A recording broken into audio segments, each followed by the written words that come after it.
பார்த்தீங்கன்னா, தமிழ்த மட்டும் எடுக்கிறோம். 63 பள்ளிகள் இருந்தது. அதில பார்த்தீங்கன்னா, ஒரே ஒரு பிராமின் 63 வயசு 773 ஆ. சூத்திரர்கள் அப்ப நீங்க எத்தனை படிக்கிறாங்க. பிராமின்க ரேஷியோ பாருங்க நம்ம. இல்ல, எல்லா இடத்துலயுமே சூத்திரர்கள். அதுக்கு பத்தி பார்த்தீங்கன்னா, திருவெற்றியூர் இருக்குல்ல, சென்னை நம்ம ஊரு. ஆமா, திருவெற்றியூர் ஆமா, தாலுகா. ஆமா, ஆமா. இந்த திருவெற்றியூர் தாலுகாவா அன்னைக்கு இருக்கிறப்ப, ம். 76 பேர் சூத்திரர்கள் படிச்சிருக்கிறாங்க. ம், ம். இவங்க எவ்வளோ படிச்சிருக்காங்கன்னா, 4 பிராமின். வைசியர் வந்து 3 பேர். 3 பேர். எங்க இருக்கு பாருங்க. ஆமா. எதுக்கு இத சொல்ல வர இந்த விஷயம் அப்படின்னு நம்ம எடுக்கிறோம்னா, நூற்றுக்கணக்குல இருக்கு.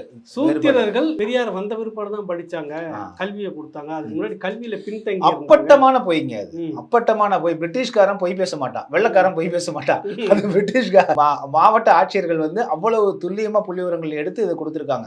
இந்த நூல் வந்து மறைக்கப்பட்ட பிரிட்டிஷ்காரனாலே மறைக்கப்பட்டது. புத்தகத்துடைய பேரை சொல்லிடுங்க. இது பியூட்டிஃபுல் ட்ரீன்னு பேருங்க. அழகான மரம் பேர். ஆமா. எதற்காக இந்த அழகான மரம் பேர் வருது அப்படின்னா, இந்த கல்வி முறையை சொல்றாரு யாரு? மகாத்மா காந்தி. மகாத்மா காந்தி இந்த ஒட்டுமொத்தமான அன்று இருந்த கல்வி முறைக்கு பேரு